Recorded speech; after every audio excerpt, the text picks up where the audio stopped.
La Germanie n'était à l'époque que forêts et champs. Puis les Romains arrivèrent et bâtirent des villes.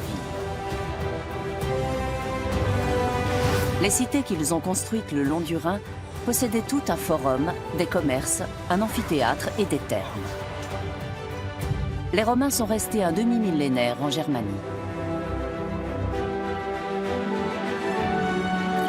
Ils ont civilisé les tribus germaniques.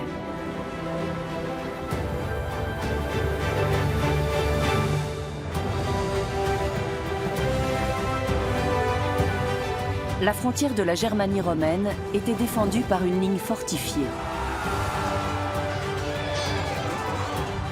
Une flottille patrouillait sur le Rhin. Les Germains de l'autre rive avaient en effet l'instinct belliqueux, en dépit du pacte qu'ils avaient conclu avec Rome. Cette histoire est la nôtre. L'influence romaine se fait sentir aujourd'hui encore en France et en Allemagne.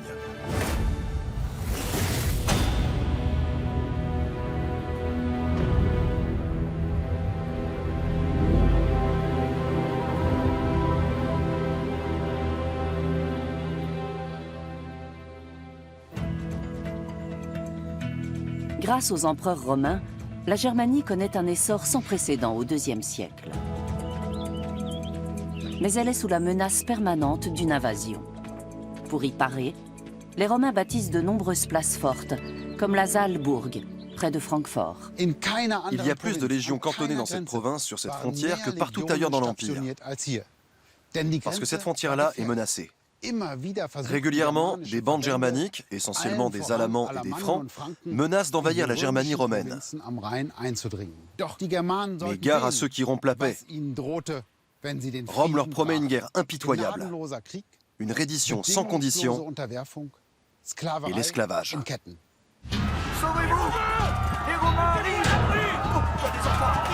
À chaque fois qu'une horde barbare pille la riche Germanie, les Romains traversent le Rhin et mènent une expédition punitive chez les tribus germaniques.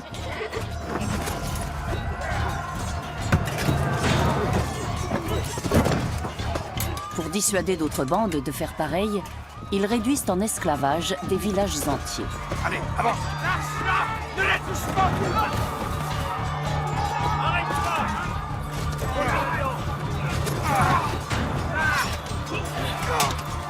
Les Germains perdent alors ce qu'ils chérissent le plus au monde, leur liberté.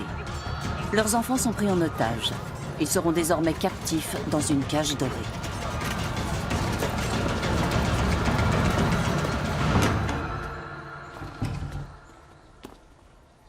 J'ai pensé à t'amener un peu de compagnie, pour que tu ne t'ennuies pas. Tu seras désormais à son service. Veille à ce qu'elle ne manque jamais de rien. Tu as bien compris?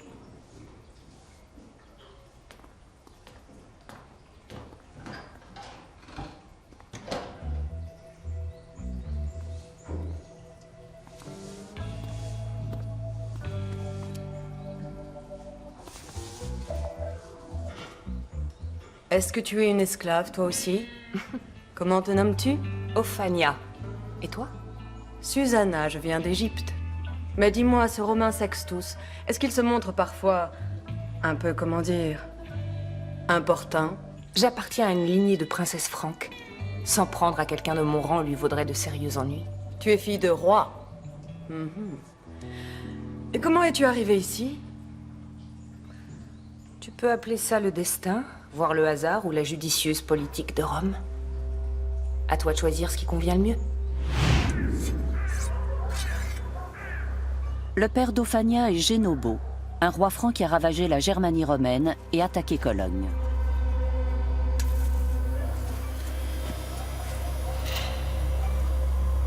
Il a été défait par l'empereur Maximien Hercule en personne, qui lui inflige alors la pire humiliation qui soit. Allez, abaisse-toi! Le roi franc doit se courber sous le joug romain.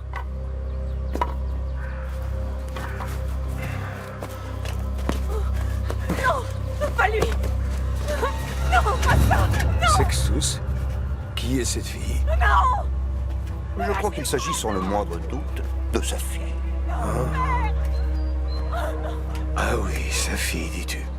Légionnaire, emmenez-la aussi. Qu'elle suive son père. Les Romains prennent souvent des otages. Emmène la princesse. Les enfants des chefs soumis sont faits prisonniers.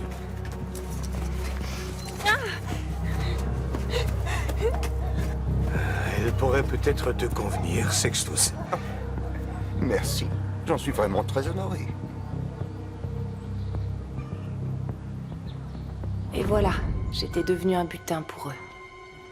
Je ne me faisais aucune illusion sur le traitement que les Romains allaient me réserver. Voir des Germains vaincus affronter des gladiateurs et se battre dans les arènes, ou face à des animaux sauvages est un plaisir auquel ils s'adonnent avec délectation.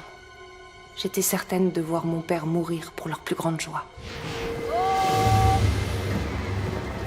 Mais Maxime et Hercule a d'autres projets pour les guerriers germaniques. Ces légions rhénanes sont dégarnies.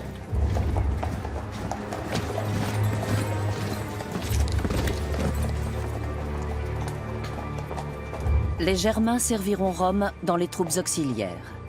Ils participeront à la défense de la frontière de l'Empire. Plutôt que les tuer, Rome a tout intérêt à conclure un pacte avec les Francs pour en faire un peuple allié, dit fédéré. Faire de ses ennemis des amis, telle pourrait être sa devise en Germanie. En signe d'alliance, les Germains font une offrande aux dieux romains.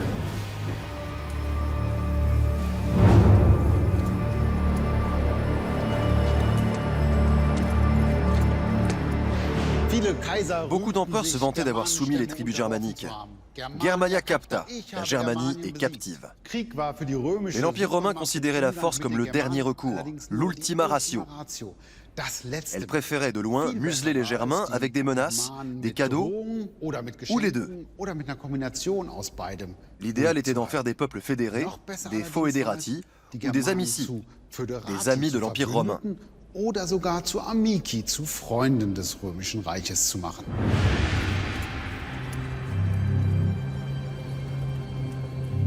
Génobo, général en chef des Francs. Je te fais Rex Socius et Amicus Populi Romani. Roi allié et ami du peuple romain. Nous serons toujours fidèles à l'Empire romain en parole, en pensée et en action. Nous vous appartenons corps et âme. Nos ennemis seront poursuivis sans relâche à travers l'Empire et nous les passerons par le fil de l'épée, que ce soit sur terre ou sur mer. Je vous en fais la promesse et je le jure par Odin.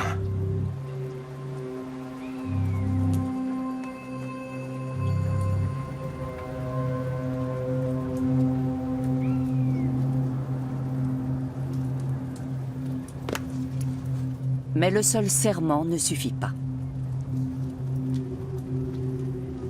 Le roi des Francs doit donner une garantie à l'empereur. C'est une pratique courante dans l'Antiquité.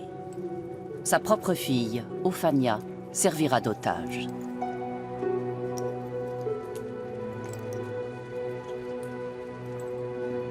Génobo la remet aux mains des Romains.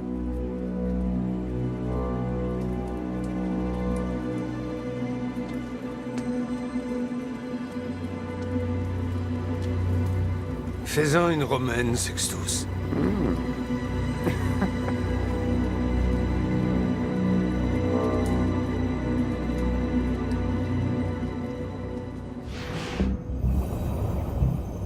Au IIIe siècle, l'Empire romain s'étend de l'Égypte et de la Syrie au sud-est, à la Bretagne insulaire et la Germanie au nord-est, en passant par la Gaule.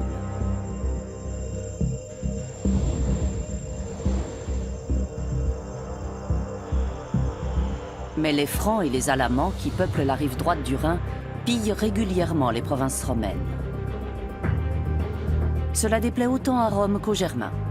À Constance, Strasbourg, Trèves, Mayence, Cologne et Xanten, Romains et Germains vivent en bonne intelligence, au sein de villes bâties par les légionnaires et peuplées surtout de citoyens romains d'origine germanique.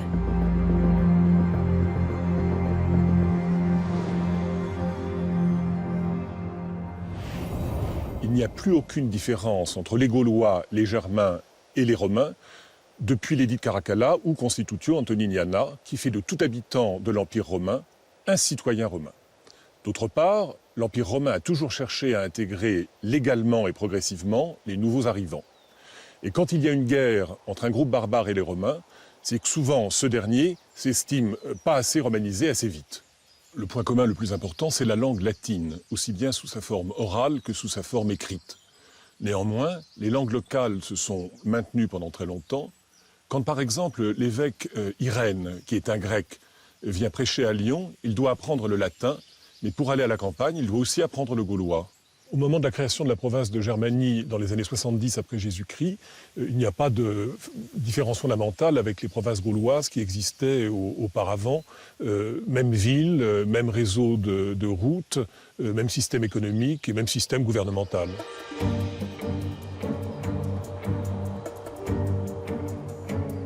On peut voir la reconstitution d'une cité romaine germanique au parc archéologique de Xanten, LVR.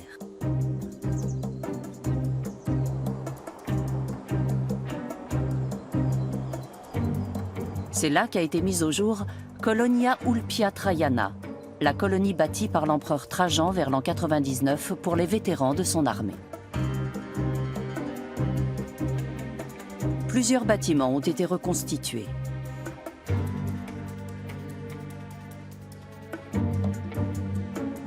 La ville était ceinte d'une muraille de 6 mètres de haut et 3,4 km de long.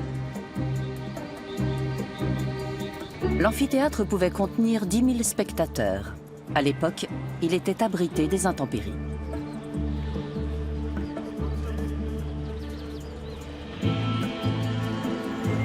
Voici à quoi ressemblait Colonia Ulpia Traiana sur le Rhin inférieur. Bâtir des villes et offrir le confort de la civilisation aux peuples soumis, telle était la bile politique des Romains. Thermes, cirque, du pain et des jeux.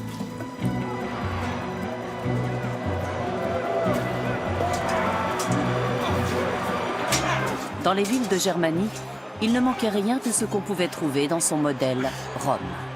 C'était sans doute le meilleur moyen de maintenir la paix dans le vaste empire romain. Pour voir ce que les villes du XXIe siècle doivent aux Romains, l'idéal est une image satellite recouverte d'un plan de morphologie urbaine. Exemple avec Cologne. Le centre-ville moderne est ceint de la muraille romaine et le plan des rues suit encore le quadrillage de l'an 6. Inutile d'évoquer l'amphithéâtre, le pain et les jeux, l'eau courante, ni le chauffage au sol pour comprendre tout l'attrait que les villes romaines pouvaient exercer sur les Germains. En ville, il y avait du travail. Il y avait des possibilités d'ascension sociale dans l'armée, mais surtout dans le civil, dans la vie politique. Ils pouvaient ainsi bénéficier de tous les apports de la civilisation romaine. Ils restaient germains, tout en accédant à la citoyenneté romaine. Et ils s'intégraient vite. À Rome, on t'offrirait beaucoup d'argent pour ces cheveux blonds. Les Romaines sont toutes folles de ces tresses. Malheur à toi si tu essaies. Mes cheveux ne valaient rien aux yeux de Sextus. Mais pour le reste, il n'a pas hésité à sortir 600 deniers de sa bourse. Mais tu n'en vaux pas autant. Oh. Un jour, il m'affranchira peut-être. Tu es déjà romaine, toi? Il faut croire en tout cas que son épouse a fait de très gros efforts pour que je le sois. Elle est allée voir son père. Quel choc pour Ophania lorsqu'elle découvre la civilisation romaine. Bienvenue à la maison. Viens, suis-moi. Le Sénat aura le dernier mot. Allez, suis-moi.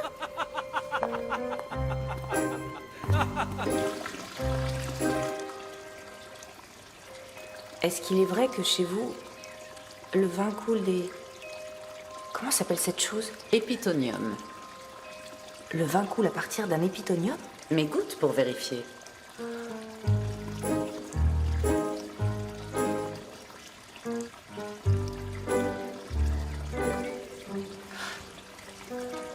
De l'eau?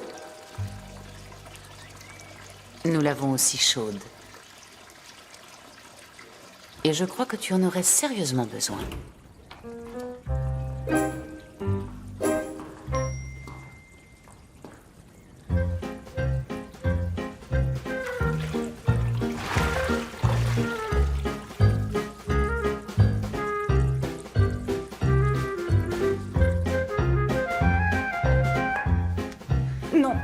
J'aimerais le garder. Bien. Mais j'espère au moins que ces guenilles, tu consentiras à t'en séparer. Non, je tiens également à les garder. Gallia est omnis divisa. In partes tresquarum unam incolunt belgae aliam Aquitani. In partes.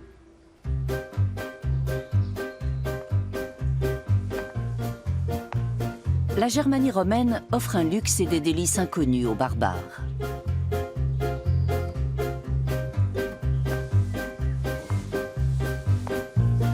Cet univers raffiné est très éloigné de celui dans lequel Ophania a grandi.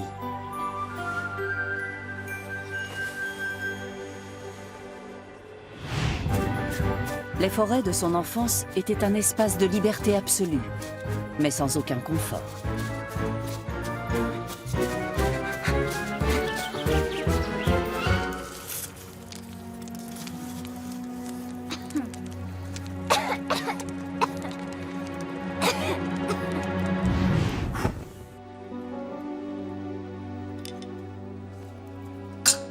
Les Romains disent souvent que tous les chemins conduisent à Rome. Et qu'ils s'éloignent de Rome. La mélancolie s'empare parfois de moi quand je repense à nos magnifiques forêts. Et puis je finis par me dire que cette vie sauvage n'est plus la mienne désormais. La table de Peutinger est une sorte de carte routière de l'Empire romain. Elle montre l'emplacement des villes de l'Empire le long des voies romaines. Elle indique les distances d'une ville ou d'un camp à l'autre en précisant le nombre de jours de marche qu'elle représente.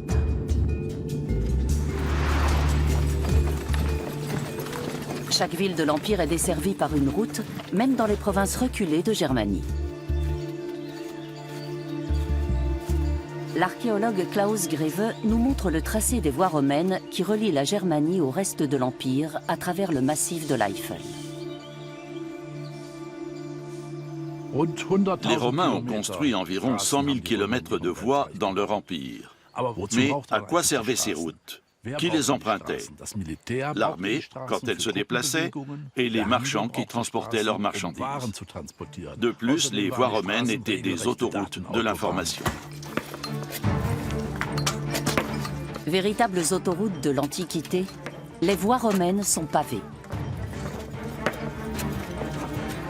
Le pavage est constitué d'une couche de cailloux recouverte d'un ciment couronné par des dalles. La chaussée peut mesurer jusqu'à 20 mètres de large. Partout où le terrain le permet, les voies sont tracées en ligne droite. Des aires de repos sont aménagées à intervalles réguliers, comme ici, à Metternich, près de Cologne.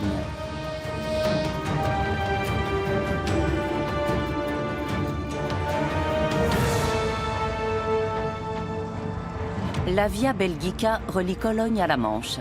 La Via Agrippa passe par Lyon et débouche à Marseille sur la mer Méditerranée. Une autre voie longe le Rhin et relie la Germanie romaine au vaste réseau de routes qui s'étend jusqu'à l'Afrique du Nord et la Syrie. Les voies romaines étaient très bien équipées. Dès que possible, la route comprenait 2 voies de circulation. Des bornes indiquaient la distance restant jusqu'à la prochaine étape. Il y avait des relais où l'on pouvait changer de chevaux et passer la nuit. C'était d'excellentes conditions de voyage pour l'époque. Après la chute de l'Empire romain, il faudra attendre des siècles avant de retrouver un tel confort. Grâce à ce réseau routier remarquable, les fermes romaines commercent avec le monde entier. Rien qu'en Germanie romaine, on en compte environ 10 000. L'une d'elles est la Villa Borg, près de Trèves, qui a été reconstruite récemment. Un citoyen romain aisé, et cela pouvait être aussi un Germain qui avait réussi, ne vivait pas seulement en ville. Son domaine rural, avec sa villa, était à la fois sa base de ravitaillement et son refuge. Même à la campagne, le dominus, le maître, ne renonçait pas au luxe. Il pouvait avoir à son service une 50aine de serviteurs, esclaves ou affranchis, qui faisaient fructifier sa terre. La villa possédait évidemment un hypocauste, un système de chauffage par le sol. Tous les riches citoyens romains en possédaient un, aussi bien en ville qu'à la campagne. Au lieu d'un foyer à faible tirage ou d'un feu de camp avec une épaisse fumée, comme chez les Germains, les Romains avaient le chauffage central. Mais l'entretien de la chaudière était un travail d'esclave.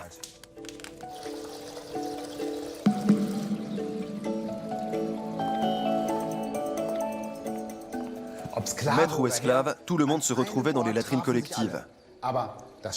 Les Romains discutaient aisément dans les lieux d'aisance. Ils tenaient séance sur leur séant.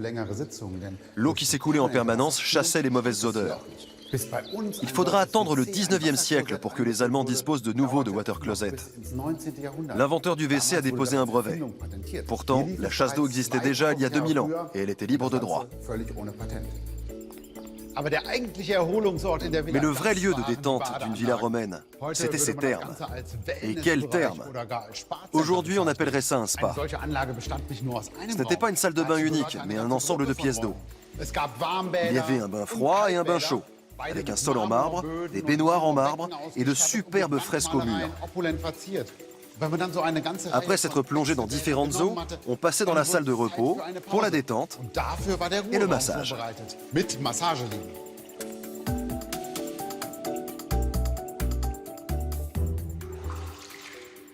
Ubi bene, ibi patria. Là où je suis bien, là est ma patrie. Des Romains originaires de tout l'Empire se sentaient chez eux en Germanie. La preuve, ils s'y faisaient enterrer. Chaque domaine rural possède son mausolée familial. Ces monuments funéraires sont fastueux. En 1843, on a découvert à Cologne le mausolée d'une riche famille romaine. Les objets funéraires sont luxueux. Le sarcophage a été sculpté à Rome. Mais les céramiques et les verres que les défunts devaient emporter aux enfers étaient des produits locaux.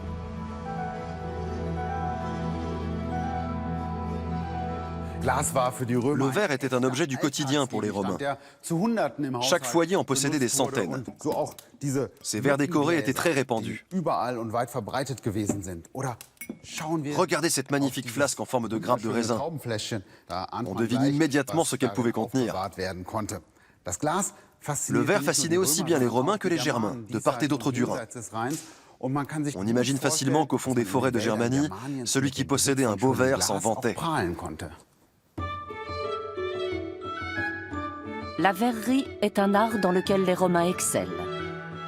Le verre de Cologne est très réputé et se vend dans tout l'Empire, jusqu'à Rome et même Alexandrie.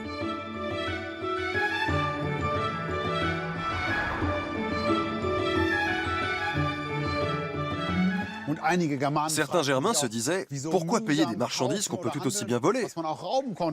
Les villas romaines semblaient faites pour être pillées. Les pactes conclus entre les Romains et les Germains, comme Génobo, roi des Francs par la grâce des Romains, ne reposaient pas sur des bases solides. Ils ont rapidement été source de conflits.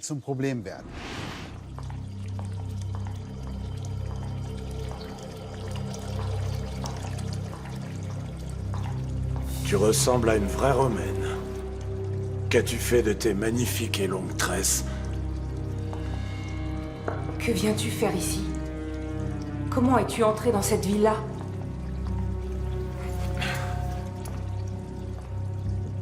Mes guerriers veulent passer sur l'autre rive du Rhin et piller les villes. Je ne peux les en empêcher, je ne ferai rien non plus pour les en dissuader. Et qu'adviendra-t-il de moi? As-tu oublié que c'est moi que tu as donné en gage de ta fidélité à Rome? Viens avec moi. Avec moi, tu seras en sécurité. Mais nous coulons des jours vraiment heureux sous la protection de l'Empire romain. L'odeur âcre de nos feux et cette satanée et persistante humidité sur ma couche de paille ne me manquent pas. Je ne veux plus vivre là où il n'y a plus de légion romaine. Nous allons passer sur l'autre rive du Rhin et piller les cités qu'ils ont construites. Crois-moi. Ensuite, nous créerons notre empire qui sera enfin libéré de l'occupation romaine. Tes guerriers et toi ne faites que piller, tuer et opprimer les gens. Réfléchis bien, Ophania. Et au cas où tu déciderais de rejoindre ton père,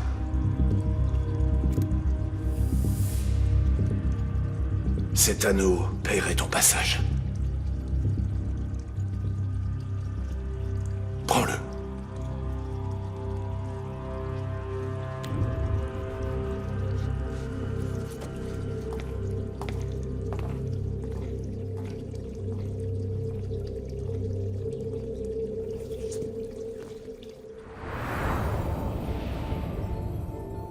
À l'époque de Génobo, la rive droite du Rhin est déjà perdue pour les Romains.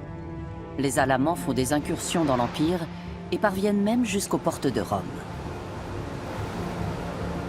Les Francs détruisent Trèves et dévastent 60 villes de Gaule. Ils saccagent même Taraca, l'actuelle Tarragone, en Espagne.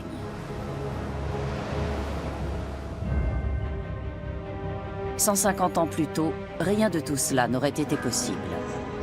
Vers l'an 110, les Romains construisent un limes, une ligne fortifiée, pour défendre les territoires qu'ils avaient conquis sur la rive droite du Rhin. La protection qu'offre ce limes permet l'émergence de nombreuses villes sur cette rive.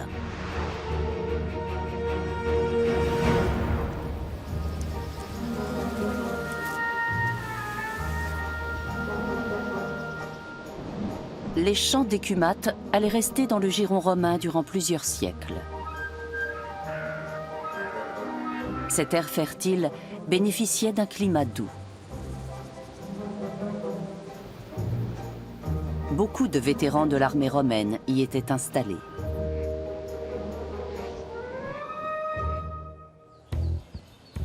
Mais les forêts des environs regorgeaient de pillards germains.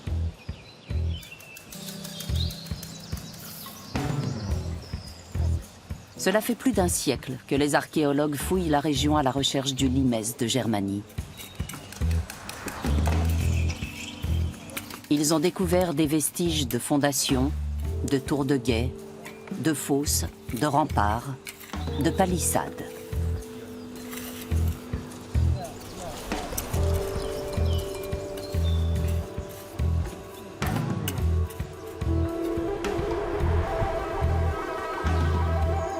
La frontière de l'Empire passait à travers les forêts et sur les crêtes des montagnes. Les Romains y avaient bâti des places fortes comme la Saalburg, près de Francfort.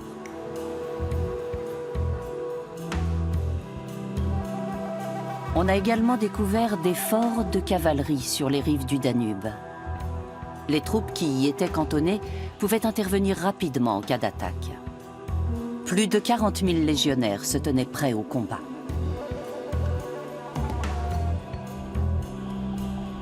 Le limes se voyait de loin. Il marquait l'entrée du territoire sous domination romaine. Les tours de guet étaient placées de manière à permettre une communication visuelle. En cas d'attaque, les forts étaient aussitôt alertés. Le limes s'étendait sur plus de 550 km. Il a efficacement protégé la Germanie romaine durant 150 ans.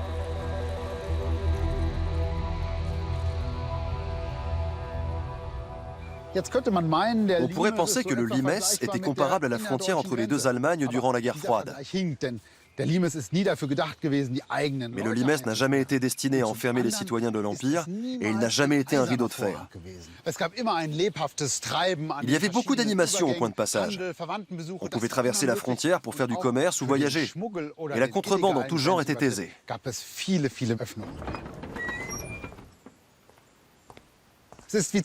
La prospérité a toujours été attirante. Les migrants étaient les bienvenus. Les provinces romaines avaient besoin d'eux. Il y avait aussi des voitures chargées de marchandises qui traversaient le limes. Les chefs des tribus germaniques étaient friands de mobilier en bronze, de verreries précieuses, d'orfèvrerie et bien entendu d'armes. De leur côté, les Romains importaient de l'ambre de la Baltique, des fourrures et du miel. Et les dames de la capitale appréciaient beaucoup les perruques de tresses blondes. Une paix relative va régner pendant 150 ans. Puis vers l'an 260, les légionnaires cantonnés sur le limes sont envoyés combattre en Orient. Sur la rive droite du Rhin, les champs d'écumates doivent alors organiser eux-mêmes leur défense. D'autres tribus germaniques ont rejoint les Alamans. Face à ces hordes barbares, les légionnaires restants et les citoyens romains ne font pas le poids.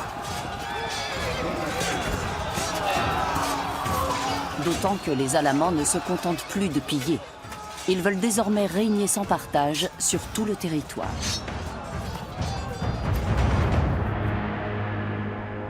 C'est ainsi que les Romains abandonnent les fortifications du Limès et tous les territoires situés sur la rive droite du Rhin.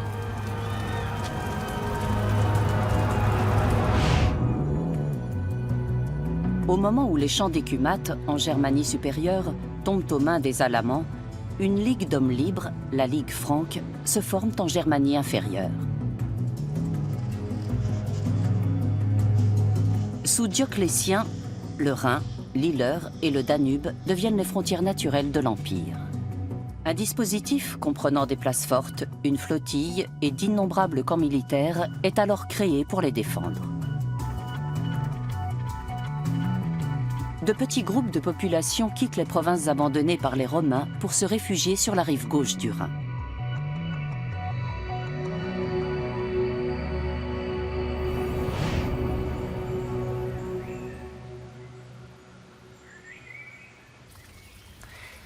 Ils n'ont aucune intention de plaisanter. Les Francs ont rompu l'alliance passée avec Rome et ils ont repris les territoires romains situés à l'est du Rhin. Ils y ont exercé leur cruauté. De très nombreux réfugiés ont quitté leurs terres. Ils ont préféré tout abandonner et venir ici. Tenez, buvez ceci. Voilà pour vous. Parmi ces réfugiés se trouvent des vétérans de l'armée romaine qui ont fui avec toute leur famille. Je vous remercie, Seigneur. Merci beaucoup. Il y a aussi des Germains devenus citoyens romains depuis longtemps. Ils ont pris goût à la douceur de vivre romaine et n'imaginent plus mener la rude vie des guerriers barbares. C'est pour vous, mes amis. Merci, maîtresse. Prenez, mes amis. Voilà. Merci. Les réfugiés viennent de Ratisbonne, à Augsbourg, Würzburg, Badenweiler. D'autres ont quitté leur village ou leur domaine rural. Ces gens ont tout abandonné pour rejoindre l'Empire romain. Tu as assez de pain? Tiens. Ils ont traversé le Rhin dans l'espoir d'une vie meilleure. Alors le Rhin sépare désormais l'Imperium Romanum et le Barbaricum. Entre ces deux entités, il y a néanmoins des liens diplomatiques et les Romains ne cessent d'intégrer légalement de nouvelles populations. On a longtemps parlé d'invasion barbare, mais il s'agit en réalité de pressions migratoires sans cesse renouvelées. Et je crois qu'à moins de considérer les migrants comme des barbares, il faut abandonner le mot. Les provinces gauloises et les provinces germaniques sont des provinces riches et prestigieuses. Alors les provinces germaniques présentent un caractère beaucoup plus marqué que les provinces gauloises et le gouverneur est en général désigné directement par l'empereur. D'ailleurs, certains gouverneurs des provinces de Germanie deviendront eux-mêmes empereurs.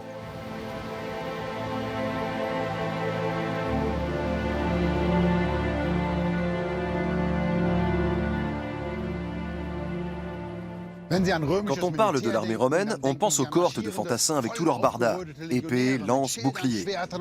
Cette image n'est pas fausse, mais elle est incomplète, parce qu'il y a aussi les navires. La marine de guerre romaine a été la colonne vertébrale de la défense de la Germanie pendant des siècles. Le musée de la navigation antique de Mayence possède une réplique exacte d'un vaisseau de la flottille du Rhin. Cette magnifique reproduction, réalisée d'après les indications des archéologues, a nécessité des milliers d'heures de travail minutieux. On a utilisé les mêmes outils et matériaux que les Romains pour que la copie soit fidèle dans les moindres détails.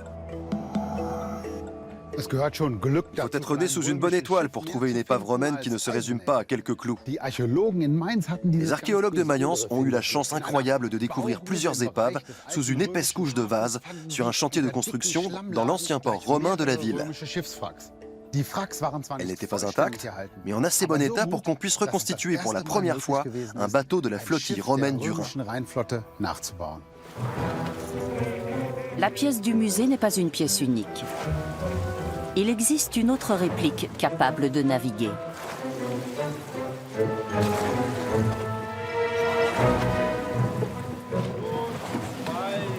Un barreur, des touristes aux rames et vogue la galère.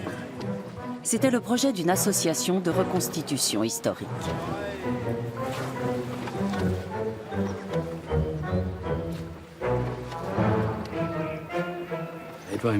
En 2008, le conseiller d'arrondissement a voulu créer une animation touristique sur nos 50 lacs artificiels. Voilà comment est né ce projet. La construction navale commence en forêt. Une fois les 8 chênes abattus, il a fallu une dizaine de mois pour réaliser cette réplique exacte. On a été aidé par de nombreux bénévoles et conseillé par des archéologues et un constructeur naval. Le Navis Lusoria, le navire dansant en latin, atteint une vitesse de croisière de 4 à 5 nœuds, soit 8 km à l'heure à contre-courant. Avec ce type de vaisseau, les Romains accostaient partout. On voit bien cette maniabilité aujourd'hui avec nos clients. On vire à 360 degrés en 90 secondes. Le Navis Lusoria mérite bien son nom. Au bout du compte, les Romains n'ont pas réussi à arrêter les barbares. Pourtant, déployer des centaines de Navis Lusoria sur le Rhin était un excellent moyen de contrôler cette frontière naturelle.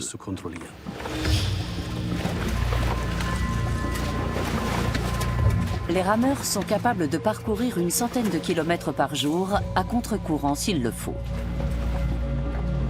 Sur le Rhin, les Romains disposent d'une place forte avec un port tous les 15 à 30 km. 3 navires de guerre s'y tiennent prêts en permanence. Ces forteresses sont dotées d'une garnison de plus de 100 légionnaires. Certaines sont situées sur la rive droite du fleuve et servent de base pour les incursions romaines en territoire franc ou alamand.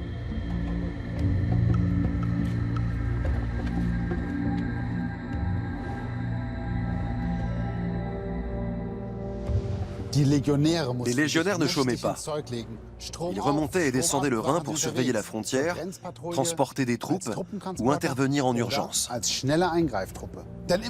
Des tribus germaniques belliqueuses comme les Francs ou les Alamans tentaient régulièrement de pénétrer dans l'Empire. Les provinces romaines étaient riches. On y trouvait de l'or et de l'argent, toutes sortes de produits de luxe, des armes sophistiquées et 1000 autres trésors.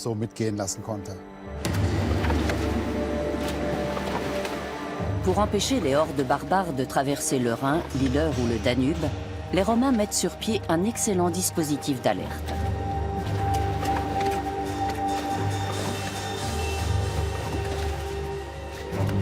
Grâce à leur transport de troupes et leurs navires de guerre, ils sont capables de rassembler une petite armée en 2 ou 3 heures.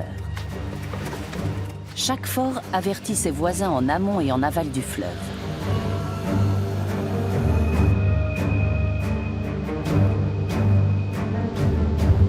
Si bien qu'en cas de rassemblement franc ou alamand sur la rive droite du Rhin, les navires de guerre romains arrivent aussitôt de toutes parts, suivis par les garnisons des forts.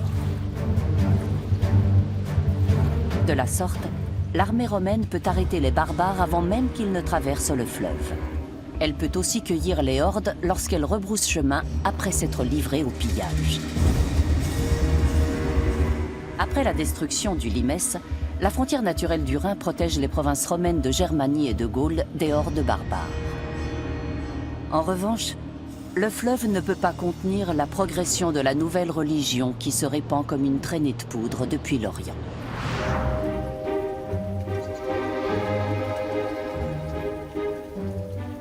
Et comment s'appelle-t-elle? C'est la déesse Isis, la protectrice de toute vie et la maîtresse du destin. Elle peut transformer le mal en bien, et ce aussi dans l'au-delà. Et dans le domaine des amours, elle peut également t'aider. Quels sont les dieux que prient les maîtres de maison? Sextus implore Mercure très souvent. Tu sais bien, le dieu protecteur du commerce. Quant à la maîtresse, pour elle, ces divinités ne sont que des idoles païennes.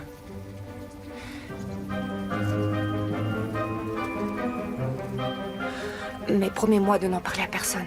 Je l'ai appris en surprenant une conversation de la maîtresse. Tu devrais le savoir, j'y assiste également. Est-ce que tous les dieux t'ont abandonné? Ces chrétiens sont fous. Ils sont les ennemis de nos dieux. Ils méprisent notre empereur. Dis-moi, que signifie ceci? Il y a un poisson représenté dessus, et alors? Tu veux peut-être me prendre pour un idiot? Ce que je vois là, c'est le symbole qu'utilisent les chrétiens. Les dieux de nos ancêtres ont permis de construire Rome et ils ont comblé nos familles de richesses. C'est de la superstition, il n'existe qu'un seul Dieu. Et c'est Dieu le Père. Et pour ce Dieu, tu finiras comme Pitance des lions dans l'arène. Tu vas tous nous entraîner au fond de l'abîme. L'empereur va faire exterminer tous les chrétiens.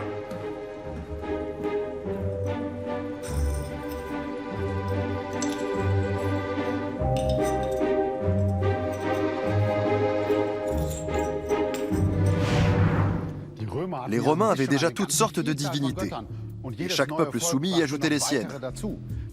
Certains ont fini par se demander si cette abondance ne nuisait pas.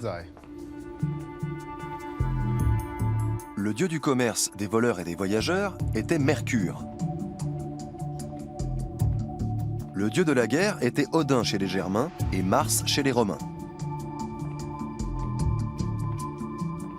Quant à Thor, le dieu germanique du tonnerre, il avait pour homologue Jupiter, le dieu romain le plus puissant. Mais qu'ils soient romains ou germains, les cartésiens de l'époque croyaient en un dieu fidèle, puissant et rédempteur. Certains vénéraient Sol Invictus, le soleil invaincu. D'autres adoraient Mithra, et d'autres encore suivaient les enseignements d'un juif crucifié appelé Jésus de Nazareth. Les chrétiens étaient persécutés parce qu'ils refusaient de sacrifier aux autres dieux. Ils étaient condamnés à la clandestinité, souvent au sein même de leur foyer. Les piliers de ces nouvelles communautés étaient des femmes.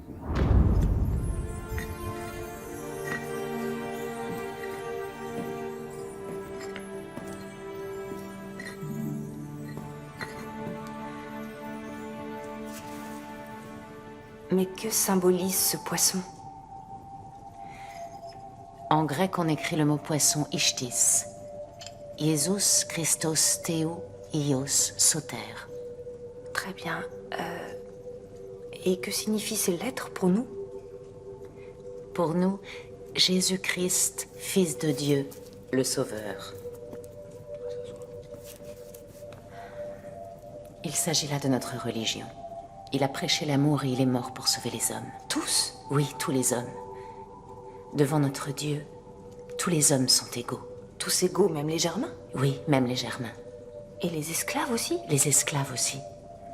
Il a une bonne nouvelle à annoncer au monde entier. Nous autres chrétiens vivrons éternellement au paradis qu'il nous a préparé. Oui, mais où allez-vous prier votre Dieu? Où donc sont vos temples? Où se trouvent vos autels?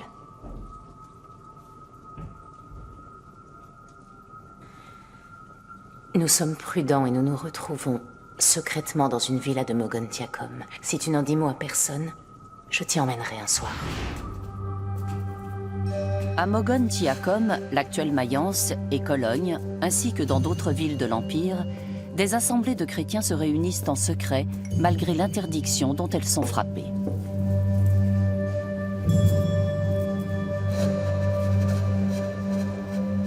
Ensuite, il prit du pain, et il rendit grâce. Puis il le rompit, et le leur donna en disant « Ceci ». Les chrétiens risquent leur vie. En 303, Dioclétien a interdit leurs assemblées, ordonné l'incarcération de leurs prêtres et la destruction de leurs églises et de leurs livres sacrés. Tous les moyens sont bons pour les amener à abjurer. Prenez et buvez-en tous, car ceci est la coupe de mon sang, le sang de l'alliance éternelle qui sera versé pour vous et pour la multitude. Je vous arrête tous, par ordre de l'empereur.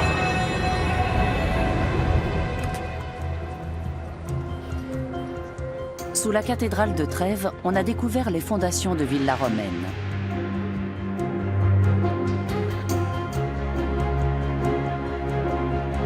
Peut-être est-ce là que se sont rassemblés en secret les premiers chrétiens de la ville à l'époque des persécutions. Plus tard, ces villas ont été rasées pour laisser place à la première basilique chrétienne de Trèves. Alors le christianisme est resté pendant très longtemps une secte orientale très minoritaire, tout à fait comparable à d'autres sectes orientales, comme les cultes de Mithra ou de Cybèle, avec lesquels elle était d'ailleurs en concurrence. Il n'y a jamais eu de persécution de chrétiens générale et continue dans les provinces gauloises. Il y a eu des persécutions ponctuelles, mais jamais pour des raisons religieuses, toujours pour des raisons politiques ou de troubles à l'ordre public. C'est ce que montre l'exemple du martyre de Sainte Blandine dans les arènes de Lyon en 177 après Jésus-Christ.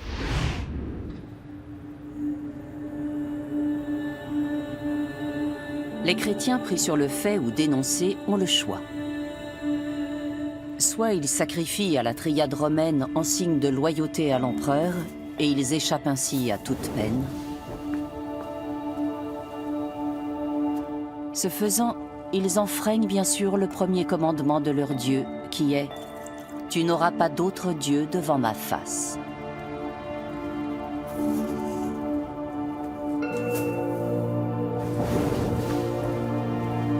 Soit ils refusent, et c'est la mort qui les attend, par l'épée, la croix ou les lions.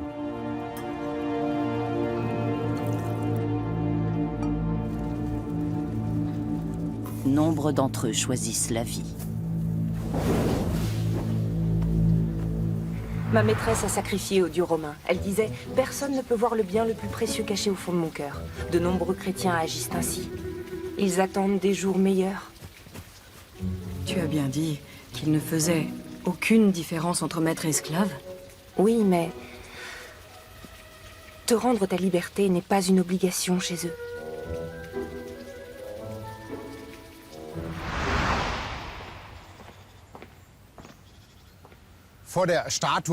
Jeter quelques grains d'encens sur des braises devant la statue de César en guise d'offrande, ça n'engageait pas à grand-chose.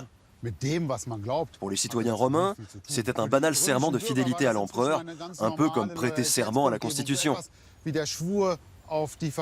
Ce sont des choses qui semblaient normales, aussi bien à Rome qu'en Germanie romaine.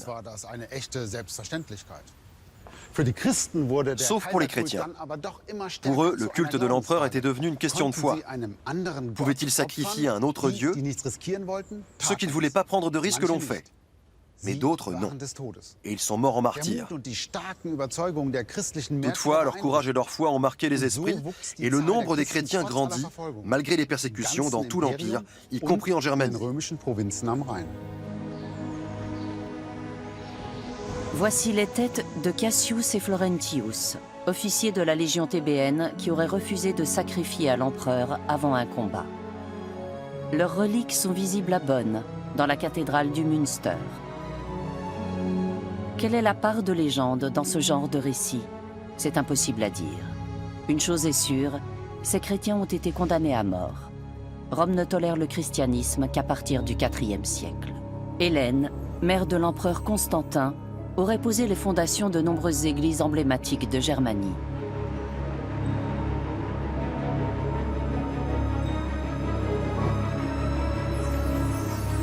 La cathédrale de Xanten, par exemple, consacrée à Saint Victor, un autre officier de la Légion tébéenne. Ou encore la basilique de Cologne, consacrée à Saint Géréon, autre martyr de la Légion tébéenne. Ubi bene, ibi patria. Là où je suis bien, là est ma patrie.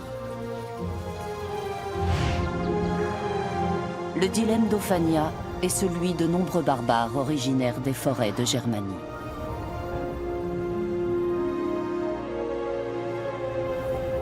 Je ne souhaite plus vivre dans un pays où il n'y a plus de Romains.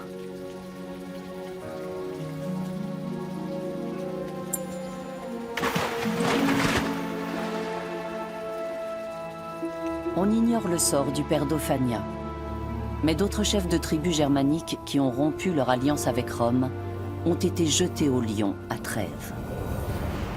Grâce au brassage des Romains et des Germains, les provinces romaines de Germanie ont pris un essor remarquable. Les villes ont prospéré et les campagnes se sont couvertes de domaines, jusqu'à connaître un véritable âge d'or. La Porta Nigra en témoigne. C'est la plus belle porte fortifiée romaine qui soit parvenue jusqu'à nous. Trêve a été l'une des capitales de l'Empire, résidence de l'empereur Constantin. On y a écrit des pages de l'histoire du monde qui ont façonné l'Europe jusqu'à nos jours. Mais c'est une autre histoire.